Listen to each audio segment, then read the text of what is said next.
Well, morning walkers cleared the tape. When I first walked here today, this tape was across. Somebody broke it since.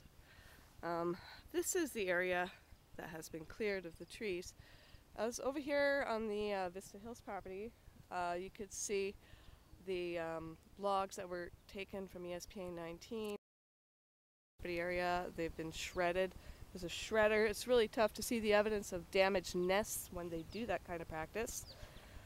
Over here you can see the root systems, big trees, and I'm going to take you on a tour of the recent clearing that has taken place. This is quite a swath cut through here. I say that it's hydrology test going on. Meanwhile, they're augmenting the no, not hydrology test. That says tree clearing. So that is the tree clearing indicator from there to there. And I'm going to show you how it appears sometimes they go beyond that particular boundary line. Over here we have massive trees that have been cut. This took place last week in 19. Here's my hand, show you the size of these trees. Let's see what the tag of this guy was. This used to be tree 0114. I photographed that tree when it was alive.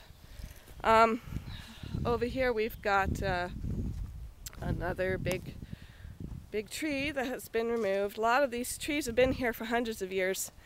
In the past they couldn't log this area because it was too wet and the grading was too hummocky to make it safe. As you can see, they used a chipper right away. So that'd really be difficult to know if they've actually managed to destroy nests during the bird breeding season or not. But definitely the work took place during the bird breeding season. I know that for a fact because I heard it last week from my house. And here you could see the fresh shredded remnants of some of these tree branches. The floor of this area is littered with various leaves and such. I'm sure if one scoured it a little bit, it wouldn't be that hard to find. Ah, here you go, look at that. I was going to say, if somebody scoured the floor a little bit, it probably wouldn't be that hard to find stuff like nesting material.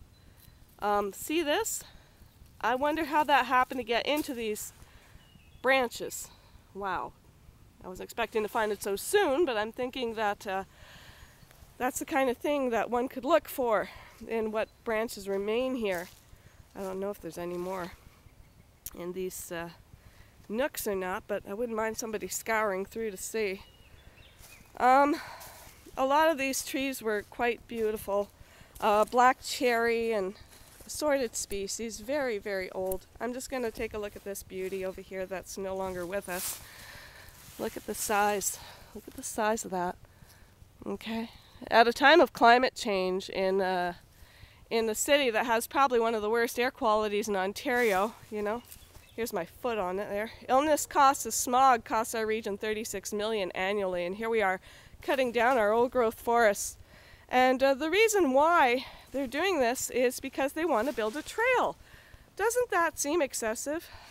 They also have to put in infrastructure to connect to the Vista Hills subdivision. Now, I want to state that during the OMB, I actually secured retesting for Clare Creek to check the water volume flow and flow rates heading into the creek from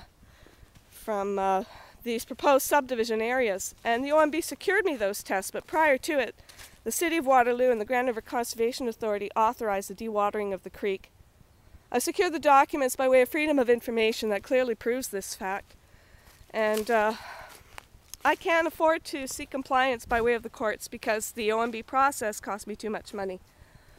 And it cost my family $27,000 just to secure the retests. But unfortunately, I guess you have to put in the wording that the retests actually should be done before the augmentation of properties. Actually, that wording was somewhat crafted. It actually stated that it was to determine the current volumes going into Clare Creek. But we can no longer get the current volumes the day the OMB hearings took place because they've augmented this land so dramatically. Changing hydrology, Look at these beautiful trees gone. There's my foot. Just to show you the scale of these kind of trees that they've been cutting down. This is just so heartbreaking to see. All these, this is during the bird breeding season. Right now it's the month of June. And I'm surrounded with birds in the forested area. And I'm just looking at the damage. Here's another big log. I have to put my foot up just to show you the scope of the trees that have been cut here. The sizes are huge. Great cash grab for the city or whoever owns the woodlot to make some quick money. Okay, now here is what blows me away, okay? You see that post right there? That says tree clearing. The line, it would seem, would be reasonably flush, okay, with the rest of the trees. So why on earth would they remove this one way the heck over here? That is outside a reasonable delineation of the tree clearing zone. Look at this tree. What is this doing down? How could we lose this? Oh, maybe it's a diseased tree. I don't know. All I do know is that even diseased trees are necessary for this habitat to thrive. There are so many animals that rely on the diseased trees. Everything from habitat to food, to the renourishment of the forest floor, the sediment composition. If the sediment composition is to be consistent, we have to keep these trees in place. But there has obviously been far too much augmentation of these habitats. Now here, clearly they have allowed damage to occur outside of the delineated area for this trail system. These trees were fallen outside of the area into the forest interior, crushing whatever could have been under here in terms of plant material, other saplings. This is inappropriate. Highly inappropriate. There's a delineation mark on that tree there. So what explains all this damage here? This is excessive, to say the least. Now what they intend to put here is an asphalt trail, which will add impervious surfaces into the forest interior. Along with that asphalt trail, there will be lighting. Lighting in the proximity of area-sensitive bird species such as the Acadian flycatcher, the hooded warbler, and the red-headed woodpecker. The red-headed woodpecker is just listed as threatened, and yet they're allowing for this. Now over here we have yet another massive tree, which is just beyond the scope of reason. You can see the chipper was used right away, so any evidence of damaged nests would easily be chopped up. There's my foot on this one. So these are old growth trees, hundreds and hundreds of years old, no longer with us because of poor planning. When we start carving into areas like this, what we're basically saying is we are going beyond the ecological carrying capacity of our community. These lands are to be protected. That's why they were designated as an environmentally sensitive protected area. These are known habitats to species that were confirmed, and yet we allow for projects like this to take place. I really don't see the logic. I really don't see any compliance. I really don't see any measure of effort by anyone to enforce either the existing law from the perspective of the MNR or from Environment Canada, species at risk. But there you have it. The forest is fractured.